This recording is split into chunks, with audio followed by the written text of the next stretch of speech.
All right. As stated for segment 2, we're going to jump right into how do you make, complexity versus accessibility. And we're going to start with GM Fritz on this one, sir. And how do you make complex game mechanics accessible to new players? Well, when we first get together and I invite a new player into the game, which I've done many times, I have this little process where I give them the gist of the game, the core mechanics, in about a period of 20 to 30 minutes. You know, I let them know how the game plays, and I give them an example. I run them through a little session, as it were. I always run a session for them so they get the flow of the play and they know how it works and they understand what we went through. So I do that right from the beginning. And after that, it's no problem. Most of my games are learn as we go anyway. So whenever we encounter something new, a mechanical new thing like rituals in Pathfinder 2, which we don't use very often. In fact, I don't think we've used them at all yet. But if it comes up, we'll take the time, even during the game, to look it up and learn and see how this works and then move on from there. That's an exception to keeping the flow going because we're learning as well. And that's generally how I handle it, especially with new players. Well, it was interesting. So as somebody who was a new player in your game, I mean, GM Fritz for like 5 years has been crying, come play my Pathfinder game. It's like, ow, play it. Okay, I haven't even known him for 5 years, but no, like he finally convinced me to sit in a Pathfinder game. And no, it's exactly as he said. He gave me a pretty much, I wouldn't call it dumbed down, but it wasn't a fully crafted out character sheet. It's like, let's see if you can hang. And I was like, okay. And I started playing and it looked like I could hang. And then he was mistaken because he kicked me out. That isn't true, but that's the story I'm going with. He's probably going to get frustrated as I keep saying he kicked me out. He didn't kick me out. So. Well, you were watching our games for some time, so you had a gist of how this thing plays. You had some idea. You had a few days beforehand. I made sure you had the rule book in case you wanted to look at it. And then I just invited you into a spontaneous session. It was all spontaneous. Nothing was planned in that session. It was all improv, if you want to call it that. And it was an NPC. You were playing a guard who became a fully developed fighter eventually when you got into the campaign in the next session. But yeah, that went easy for you, right? It was a lot of narration and role play there in that first session. Yeah, and one of the things, to be honest, without derailing this here, is you catered to my style of play to some degree because, you know, I don't generally like how Pathfinder players play the game. Like, and to use Bruce's term because it is so accurate. Bruce, I'm telling you, man, I love you for this term. But that skirmish game, that skirmish mindset, it's just not mine. And by letting me come in and play the game, I won't say on my terms, but, you know, role playing the way I'm used to doing and just making it work. Yeah, that absolutely made things easier, more understandable and more welcoming. We'll put it that way. Oh, look at that Fortune Brush game. You've been gifted a membership. You now have access to all my private videos. There we go, sir. Thank you, Mercurius, for gifting it to GM Fritz down there. That's awesome. I don't know how those randomizers things work, but like Heathen Dog got one last week. So kind of part owner in a way of Legion of Myth, but good job. So cool. But there you go. Thank you, Mercurius. I appreciate that. So GM Fritz. I don't want to ask you that one. Yeah, I do. When do you transition from, say, simpler mechanics, kind of like dumbing down like you did with that character? When I say dumb down, it wasn't a fully fleshed out character. Like, here's a guard. It was basically an NPC character sheet when I first had it, right? Mm-hmm. So when do you transition from the simple mechanics to more complex or the actual full mechanics? Once I know you're in the game. Well, like, give me an example. Like with your character, you were in the game, so I took I'm not sure you necessarily did this aspect with my character because, I didn't have feats and so forth, so I didn't have to worry about that. Mm-hmm. But like, if you were to get somebody new in and you don't want to overwhelm that person, like one of the things we talk about is, for your first character, I'm not going to let you play a wizard because you're going to spend too much time looking at your dumb spells and trying to figure out, like, you just need to learn how to roll a 20-sided die and what a saving throw is right now, right? When do you open up the broader game and start talking, but you can do this with your feats, and I was going to think of a different game, but we'll just go with that. Hey, let's open up some magic items to you now because I think you got the grasp of what's going on, or some synergistic feats versus skills. When when do you open that up to the player, or do you just start off with that and just say, hey, there's the book and you can figure it out, go for it? Well, I keep them at the core rule book level. So whatever's in there, that's what they want to look at. And it's kind of all open to them, but I do tell them this. I always tell them to keep things simple because it's easy to become overwhelmed. And I also tell them something a lot of people in our community here can relate to is when you're first playing and learning to play a game like Pathfinder 2, don't look at your character sheet. Have an idea just of what you are and what you're capable of, but don't constantly focus on the character sheet and the numbers and the stats and the feats and the skills, and just do what you think your character would do. And we'll do the rules. The rules will come out naturally, but focus on your character and who you are. Don't get all bogged down in all the details of the character sheet. And in general, that's what my players do, especially when they're first learning. They just focus on what they're trying to do. And you could do anything. So you're not limited by what's on that sheet. So don't look at the sheet. Just do things. And that generally works really well. And eventually, as time goes by, they might pick up on their sheet a little bit more and focus more on it because, you know, Pathfinder 2 is a very tactical game. There's a lot there to hook on to if that's your thing. And that's generally what I do. Okay. So we'll move over to Timothy here. So you like riffs, and let's be honest. I mean, one could argue whether it's complex or not. Okay, like I'm one of those people that says that Palladium isn't a complex game. It's just written in a confusing manner that makes it more complex than it really is. So how do you take a complex or a potentially complex game like riffs, especially with 4-hour character creation, and make it accessible to new players? So number one, have a pre-made character. Last RPG day I was a part of, I was able to scrounge up like 4 or 5 people to actually play. It's that was amazing enough, and none of them had played RPGs. Heck, some of them hadn't even touched dice before, so they already had their characters. I had the scenario in front of me, ready to go, and this was one of Kevin's pre-made scenarios, one of the rare ones, which was really good. Okay. And you guide them. Guiding is not really the right word, but you allow them time to questions, allow them time to reference things. They're going to think of stuff well outside the box, and if it fits, go with it. If it doesn't fit, then no, that's not. It does not. That spell doesn't work like this or whatnot. So just teach them basics of rolling the dice. You're gonna do the skill, roll your percentile. You want lower, just help them out. Just advise them. That's pretty much what I did, and I don't remove anything from the game. This is the game. All the rules are here. You need help, I'm here to help you. Then I'm going to flip the script on you. Okay. When do you add complexity to the game? And an example would be, when do you add in, let's say, like your own crit tables, if that's something you use. I don't care what you use, but that's just an example. Right. When do you add complexity to a game? When the table gets comfortable with how things work. After you're too comfortable, I'm going to make it harder. Damn. Yeah, now we're going to change things up, guys. Chaos. If it's going to be a recurring party, normally after the second or third session, when they're starting to get the hang of things, then we can start introducing the new stuff like, oh, crit, let's see what happens, and things like that. So yeah. Okay.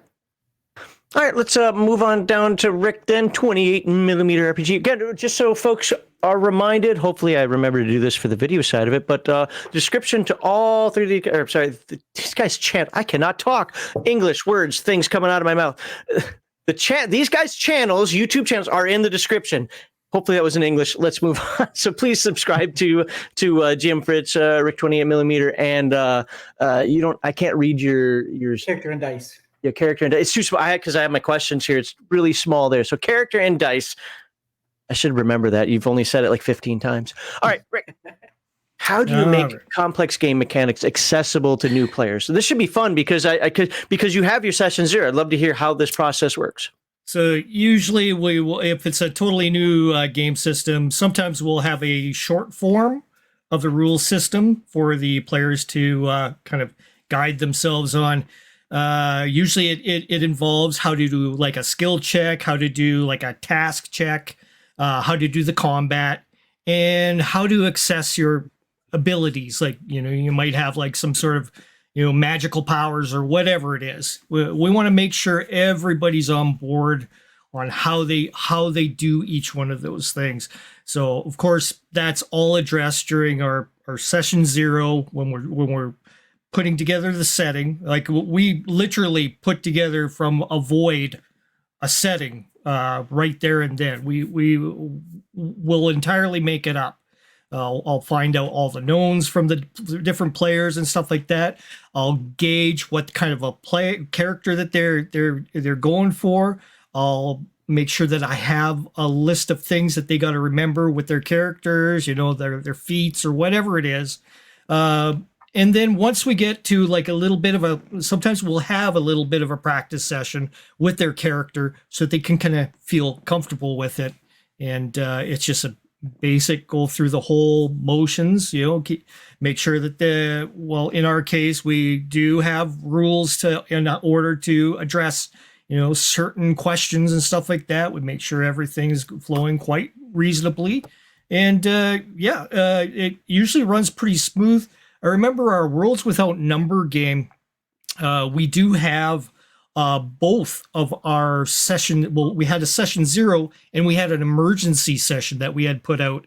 I will have to go ahead and upload that myself, but Crispy ended up uploading that as on his channel.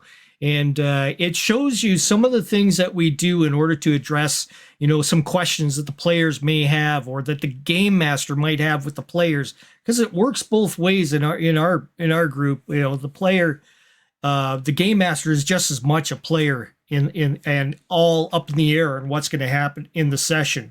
The only thing that the game master knows is his premise, and that may be known to the characters or it may be not known to the characters what's going to happen. It could be, could be an alien invasion coming down from the planet, and nobody knows this yet. They're just playing different characters, going through their routine, and wherever they're starting, that's where we start. But we just make sure that everybody knows their each individual rules system before they start engaging in the actual game, and it seems to work really well that way. So this is either going to be a really easy question to answer or an in-depth question, and I think I know what it's going to be, but let's find out. So with what you said, whose responsibility is it then to make the game mechanics accessible? Accessible. Well, again, for like the new players, is that the game master's responsibility, or is that the back and forth responsibility? It usually starts with the game master. So if say Crispy wanted to go ahead and put together a game for us, he would go ahead and give us like a rundown of if we don't have the actual books or anything, he'll go ahead and provide us with a little quick note, quick reference, how to do a skill check, how to do an attack. If it was riffs, how to do a dodge, how to do the round, because your rounds are a little bit different than a regular D&D game or what you would traditionally, and that is important for the mechanics of that kind of game. So we would have these written out and we would figure out how to, work it in with our style. We'll do the session. We'll do the first session. And at the end of our session, there's a segment at the end of every one of our sessions where we go over what we thought went smoothly, what went a little rough, all that kind of stuff. So we have a lot of information out there with our games on how we come together and make our sessions and how we resolve any kind of strange issues that we find that come along. And it's all out in the open so that everybody can watch and learn from. And that's into the important thing, is to have all this out there. So it comes down to the game master usually, just either printing out the rules for them, in a short form, or addressing them during the practice or session 0. Okay, makes sense. Do you guys have any questions for each other before we move on to the next one, or any commentary between? I want to open this up to you guys to do any follow-ups that you might have. Rick, I have a question for you. I know that you talk a lot about with when you start up a new game and everybody's, so the GM sets it up for everybody. Is it similar if, say, for example, I've never played Rules Without Numbers. You're in the middle of a game of, hypothetically, Rules Without Numbers, and you guys invite me in. How would you treat something like that? Somebody who's coming into the middle of the game. Totally brand new. That's the thing. There's 2 different types. So before we have to vet our players. Mm-hmm. And, that may cause a little going on, but we have to make sure that you want to learn our style of gameplay. You have to abide with a certain, cadence of rules. Same thing with the game master. Game master has to abide with a certain amount of rules as well, too, which a lot of people out there don't realize. It is a two-way street with our games.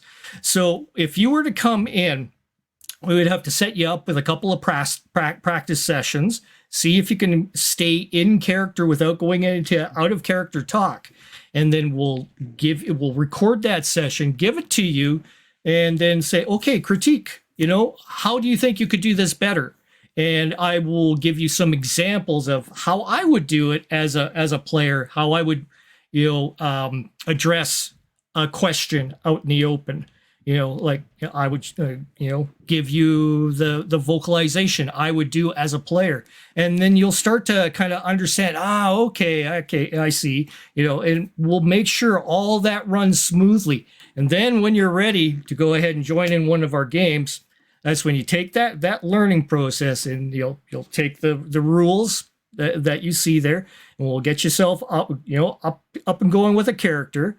And then, okay, we'll introduce you right away in the beginning of the session, because we don't fool around. We don't go into any kind of expositions or anything.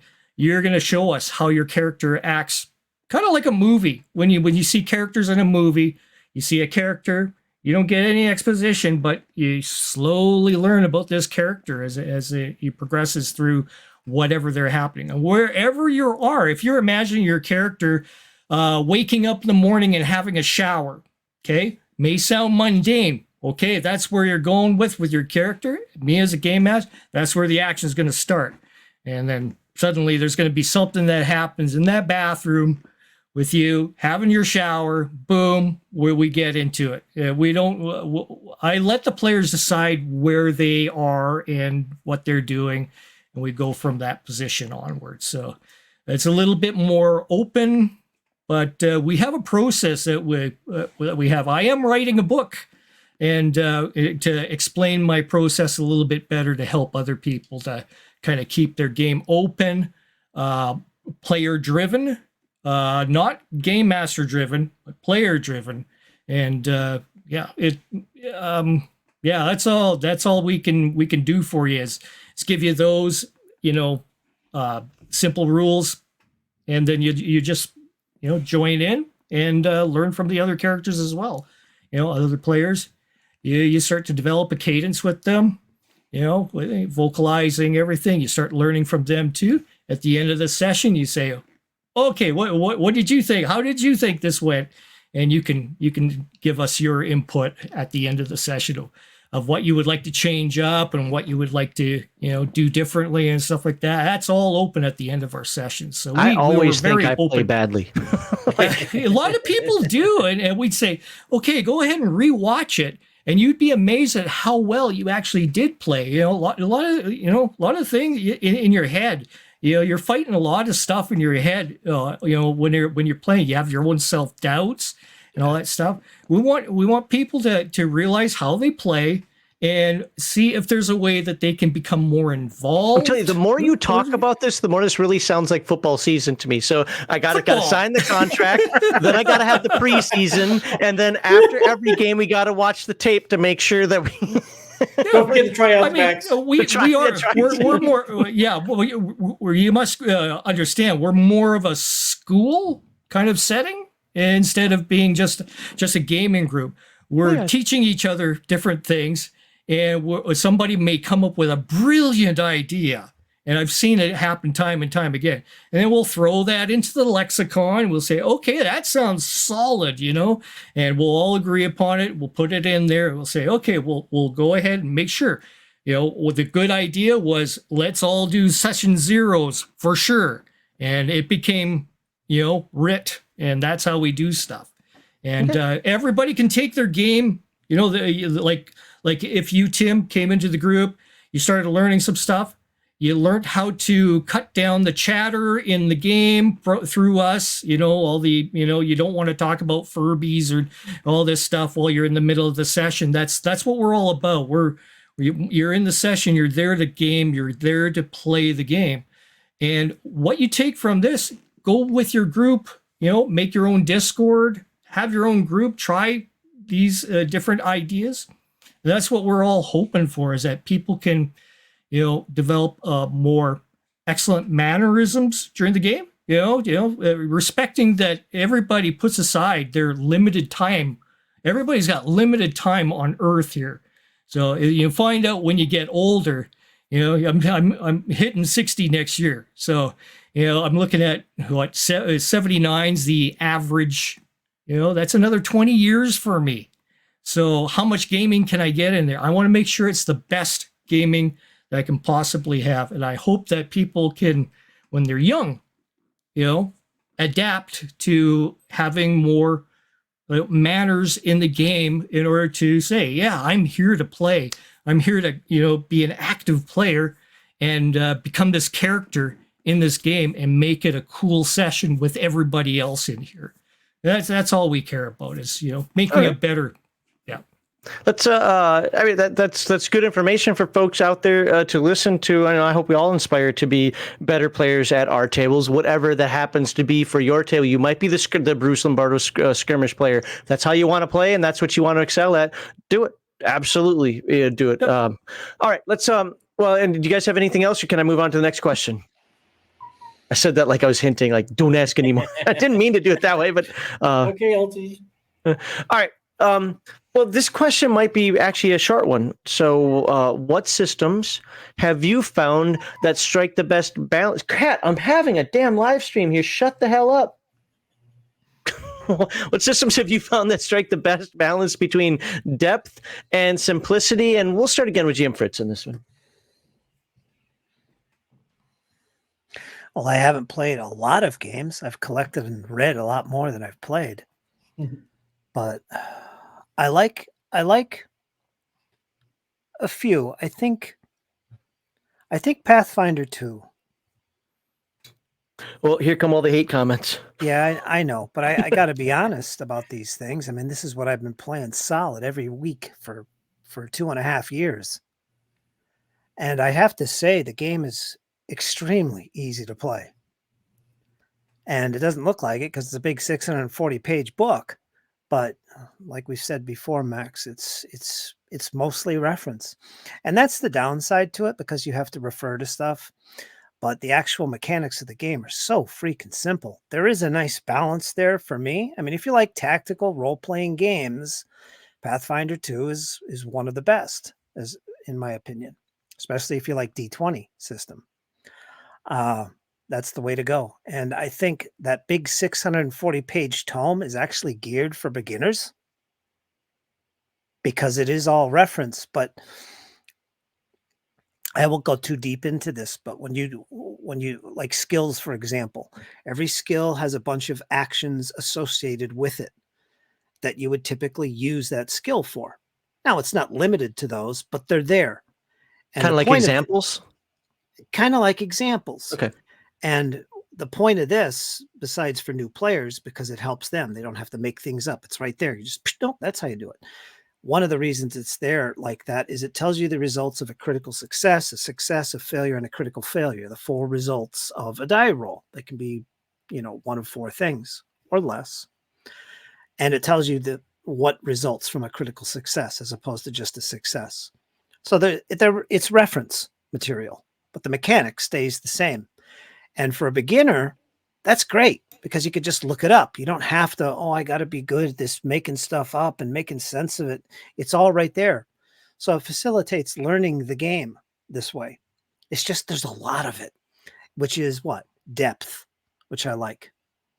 So I think Pathfinder 2e does a good job at it, but the way it's presented, it looks daunting. It doesn't look that way. It looks more complex than it really is. 20 page of core rules tops compared to 500 and some pages of reference. Okay. I think the Free League games are great. They're kind of really balanced well too, although there's a more focus on the narration and the role play aspects. But I still think that's a great system. What is it called? Year Zero Engine. Year Zero Engine. I like that. It seems balanced to me, with an emphasis more on narrative. But still, I like their stuff a lot. Yeah, so that's what I would say. I don't have a lot of experience. No, but yeah. But that's what we're just looking for, ideas, the systems that some people might want to, try for themselves that, have that balance between depth and simplicity, because there are going to be people on both sides of the fence, but there are also going to be people who kind of just want that middle ground, so to speak. They don't want just a pure story game. They also don't want a pure skirmish game. They want something that will, give them the happy medium between the two. We're going to go backward now. I'm going to actually bring this over to Rick and ask him, so what systems have you found that strike the best balance between depth and simplicity? Depth and simplicity. Okay. Like what GM Fritz says, there a lot of our books are, I can show you one right here. Grab this one. For instance, like Numenera Cipher System, for example, once again, like Fritz was saying, all this thick tome here, and this is tome 1 of 2. This is all player or narrative or setting. It's not a whole lot of rules. Your rules section is going to be like maybe about this many pages in that whole thing. I want something simple, something simple in mechanics wise. So Traveler, Cipher are definitely my go-tos. The Total Party Skills system is excellent for simplicity. Yeah. I like having more complex character building kind of things that go on in the rules myself. So we'll have like something like Mech Warrior. You'll have like, your little skill packages, stuff like that. Traveler has the, your 4-year terms. So you have a history as you go through, getting your skills. I'm a huge fan of life path games. Yes. I love life path character creation. So yeah, I'm huge on that. Now Cipher isn't as much life path, but it is more of a. I know that the characters can feel a little bit more superhero-ish than normal, so it is kind of going into that vein of 5e, where it's your characters are quite beefy when you have a first level character. So although some of the things that I also like is if it's not XP, like you don't feel like that you're grinding. I don't want a game where you're grinding away at levels. I prefer Can I stay challenge away you on from that just a little bit? Sure. And this is more of just a train of thought, because one of the things that irks me about certain people at the table is they're like, well, how much XP do I get? When do I get my next level? When do I get that? Like, I'm the type of person that I don't care. Like, I need my character viable. Yeah. Like, I'm not going to be the one, so if everybody else is leveling, you're not. No, that isn't what it's about. But a game like Traveler, where you basically gain experience by, I know you can raise skills, but you basically gain experience by the experience that you're having, getting more money for your ship, and getting better gear. It's not necessarily about the leveling. I was telling somebody at work today this, I've told this to other people in the past. You could tell me right now, hey, I'm going to run a D&D game. I'm going to run it at level 4. But we're not going to get XP. We're just going to play the show. There are like 100,000 monsters in these books behind me that I've never used, and I want to get the opportunity to use them all that are around level 4. So you're not going to get XP, but we'll get some magic items, get some gold, as time goes on. You don't have to worry about leveling fast, or sorry, like keeping up with the Joneses, so to speak. I'd be in. I'm right there. So I'm wondering if that's a mentality, so to speak, that whole grind thing, because I like slow leveling. I love it when people are just here, have 50 XP, but we killed 92 monsters. Yeah, and I'm giving you 50 XP. We'll come back next week, because to me, it's about the experience of playing. It's not about the ding, my character's up. I'll play a computer game for that. Right. Now, all of that rambling. Do you think that that's more of a mistake on the player's part, with or bad expectation on the player's part, where all they're looking is for the next shiny or the next power that they could get instead of just experiencing the world? Yeah, I mean, we do when you vet our players and we get them into games. The thing is, a lot of our games are specifically one shots, so it'll be a mishmash of characters like Star Wars. You have a young Luke Skywalker, you have an older Obi-Wan Kenobi, you have a middle ground gal, Princess Leia type character. You got your Wookiee, your Han Solo in there. They all have vast different amounts of experience. And what I find a little bit strange is when you have a D&D group, you kind of want to have everybody at the same level, right?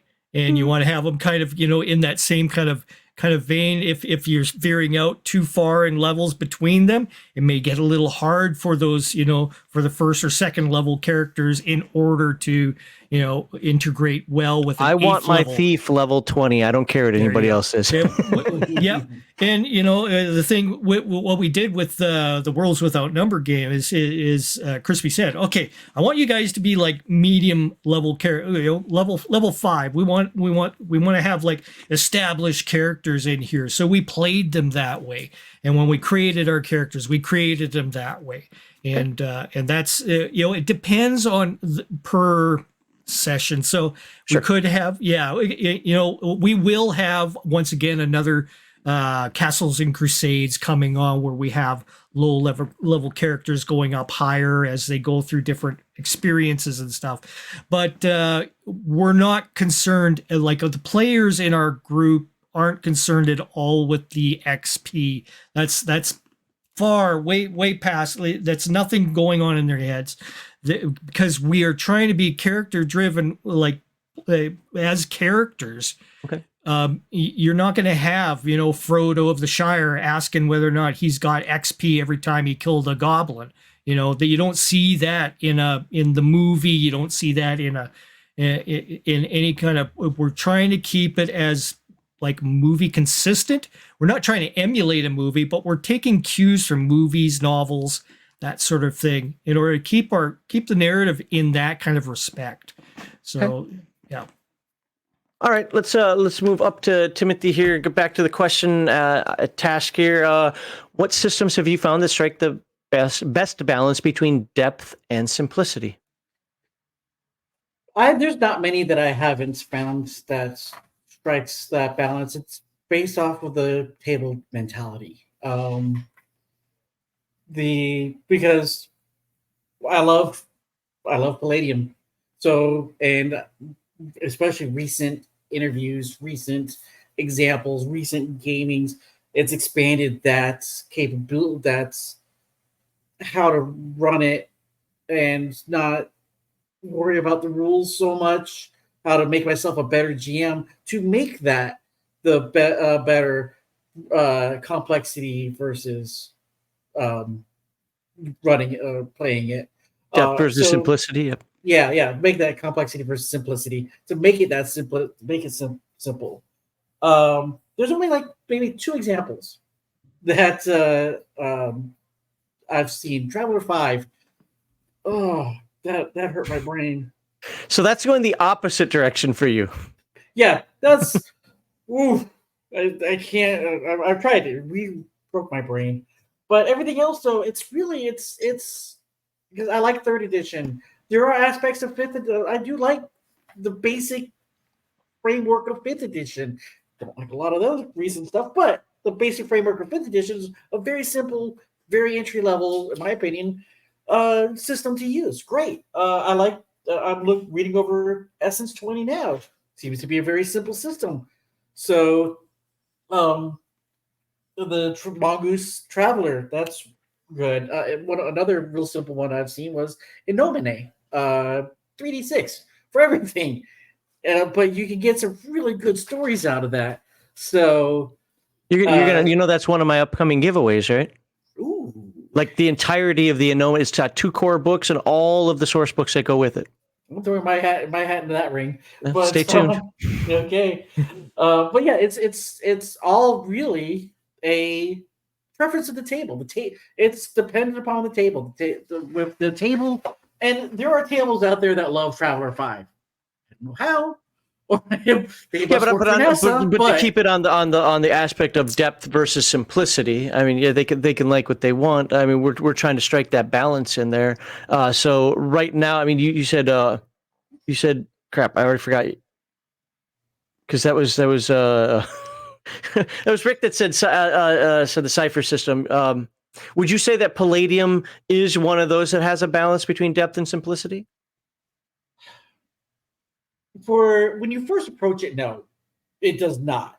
It's a very intimidating system, but that's all it is. It's an intimidating system. Once you realize what it is, then it does. I believe that it does, because most of it's focused around character creation, some rules, but a lot of it is the lore. It's the story of the world, story of that area. So that's why and the other thing that's confusing is, well, this rule says this in this book. The rule says this. People have a hard time, and I'm not sure why. People have a hard time with Palladium in keeping the settings ideas separate. We keep settings separate in AD&D all the time. We knew Dragonlance was different than Faerun. We knew the Psionic one, Dark Sun, was different setting and different rules than Red Steel. But for a lot of people have that hard time with Palladium. And so they like to lump it all together because Rifts lumps it all together. So you have to keep it's the kitchen sink role-playing game. Yeah, but Phase World is a different setting than fantasy. Nightbane is a different setting than Beyond the Supernatural. Yeah, Beyond the Supernatural. That's what I was thinking. So Splicers is a different setting than Heroes Unlimited. And so that's why there's going to be some rules differences between the two. And you just have to, and that's why a lot of Palladium initially is that no, it's not the simple versus, it's not a easily accessible system. But once you wrap that around your head, yes, it's a separate setting. So what? Okay. You know? I just realized I missed a comment from the old geek for the last video. Sorry, the old geek. I saw it. I started, and you're probably sleeping now. But I'm just publicly saying I missed your comment, and I don't know why. I was a bad person. But it's too late for it now. so we're going to go back. If you guys have any comments for each other, go ahead. Else I'm going to start reading some chat here. Then we can get into the third segment. I got a question for Tim. Outside of the setting. Outside of the setting, why do you enjoy Palladium so much? What is it mechanically that is just so satisfying? You know, he's scared to ask me. Mechanically, I do like the skill checks, rolling low, rolling the percentiles. I like being able to have the really diverse group of characters, cyborg and magic users and vagabond. I like and also like that if there's something about the lore that you don't like, change it. They do it themselves. Like Plenty of Fantasy, dwarves hate magic, and I'm paraphrasing, but in the Colas Estates Navy book, they introduced dwarves who still use rune magic. So it's the whole concept of the setting is do it. Do you like is there a particular genre you prefer with Palladium, like fantasy or the Rift stuff or whatever else they have? Mutants. I do. Rifts is just. I think it's my heart and soul's Rifts, because one of the most favorite character class of OCC I love is the Mystic Kuzna Russian book, and it's a support class he's a mystical blacksmith. That's what they do. They make magic weapons, but they can be as strong as some of the gods. They have the potential of being as strong as Hercules, and they can walk up to any of these MD creatures and just slug it out with them. And because in Russia we strong. Yeah, pretty much. And just to throw hands with a demon or a dragon. I love it. Just for the idea that you can do that, or I'm playing in a game where I'm a power armor pilot, and the other player in there is we're playing brothers. We're both power armor pilots, and I was playing I'm primarily using a flying suit, so the GM and the other player converted a glitter boy to be flying, and sure, why not? So it's because you can do anything. So let's hit some of this chat here. There's only a couple comments that I starred, but I thought they were good ones. First one, whatever. Jim Fritz is the most chill dude. If he kicked you out this game, you deserved it. He likes you, nerdy ogre. Rex Steel. Now, this is where I'm actually going to answer the question that I just posed to them. What systems have you found that strike the balance between depth and simplicity? And you might not believe me. I can present my screen if I really have to prove it, but I have two. And the reason why I have Rex Steele's comment up here when I answer it, because one of these directly answers this question.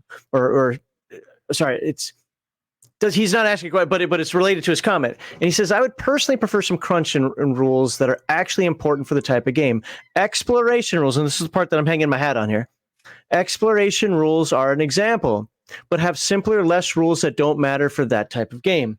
This is where I am fully sold on the Year Zero engine, Forbidden Lands. Forbidden Lands brings back, and I know this gets a lot of people panties in a bind. I don't care. I consider Forbidden Lands an OSR game because to me, OSR is a feel. It's a concept. It's not 6 attributes or 6 ability scores. And the exploration rules in Year Zero engine, it's not a spreadsheet simulator, like measuring every ounce of encumbrance, but you still have to deal with you have to deal with your food, your water, your torches, and your arrows. You still have to deal with that. You have to make camp every night. I'm not going to go into every rule, but you can actually affect your next day's travel by not successfully making camp. You have to get food, water, and again, it doesn't sidetrack from the game. It's not like you have to every night you got to do this. So you're walking a day and then you wait a week. You're walking a day and wait a week. No, it's not like that. If you get a good roll, you might get 2 weeks worth of food. And then you're good for it. But the survival and the exploration, the hex crawling aspect of it is built into the game. And that's what I love about it. It's got the hex crawls. It's got the dungeon crawls. It's got the wilderness fighting. It's got everything that you would expected from an old school D&D game, but with a rule set that is more rules. I struggle with the rules light thing, but it's more rules light. What would you say it's rules light, Fritz, or at least bordering on that? Forbidden Lands? Yes. Well, the Year Zero engine games as a whole. Yeah, I would say so. Okay. Definitely. So, because I agree with Rex Teal on this one. Like, I do. I want a game that encompasses all of that. Now, moving on to Written Lies says, if a new player is interested in playing, should read the game at least. That's something that comes up a lot. Well, for the sake of full disclosure, I didn't read a single word of that Pathfinder 2 book that that Fritz sent me, and I completely forgot he had sent it to me until during one of the sessions. He's like, "Yeah, I sent Max the book, and he's been looking at it." I was like, "No, I have not." but to be fair, this goes to his point, though. The game was easy enough to understand to where I figured out what was going on in it. Now, that could be partially because I have a lot of experience playing games. That could be because it's very close to some other games. But I was looking at how some of these things, like I saw that there was a talent in there. Well, I forget what it's called, but something about I get to be a jerk. Like, sweet, I get a bonus if I'm a jerk. This is awesome. But figuring how to put that together. But I generally agree. No, I'm not going to take any more time. But there are ways around. There are ways around that. You don't have to know all the rules. Maybe just know the rules that pertain to you. The other game, then I'll read the super chat. The other game that I put on here, and so I put Year Zero Engine as one of the games that I thought have a good balance between depth and simplicity. And I think the Year Zero Engine games cover that, in my mind, maybe better than any other system out there, because it truly is very rules light with so many options that you can do with it. Now, it's also meant for a small party, though. If you start getting like 8 people in the party, that starts to break down, because then you get some overlap, because there are only 16 skills in the game, right? And you're going to have 6 to 10 of them. So, but now the other one I picked was Palladium, and now that might drive you nuts, but I did, and it isn't because I'm just a Palladium shill. Once you get past the book layout, the rules are a framework. They are not hard at all. Roll a d20 plus your bonus for combat. Roll percentile dice versus whatever the target number is. So if you got a 50% chance of doing something, you roll low. There you go. You win. Maybe you get a 10% bonus. Maybe you get a 15% penalty. That's going to be up to the game master to decide based on the situation. And the rules don't have to be looked up every 5 seconds, because it's a framework. If it's approximately like this, minus 10%. If it's approximately, if you use an alien tech, minus 30%.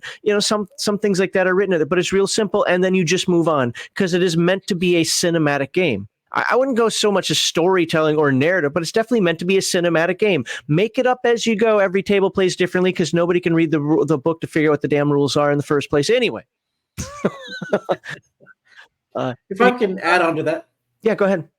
Just briefly, I mean, that's the other thing. You can, each setting that they put out, each rule book or whatever, dimension books, could have additional settings, rules for that area, like Dinosaur Swamp, where I kind of love and live, and they have the information about how to survive in the swamp. They have information what happens with a hurricane and all the different levels of hurricane, how that affects you.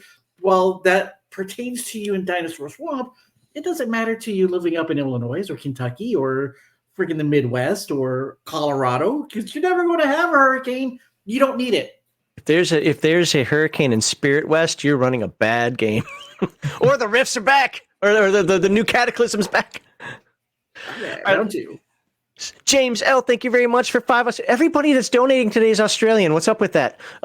In Soviet Russia, toothbrush is you. Thanks, James. All right. Let's prepare to move on to the next segment now. Get this back up here. I hope everybody likes segment 2. Please like, subscribe, and share. I still have not found the trick of getting these down to a half hour, but one day I will do that. I hope. Our next segment is going to be on designing challenging encounters, so I hope you come by and check that out.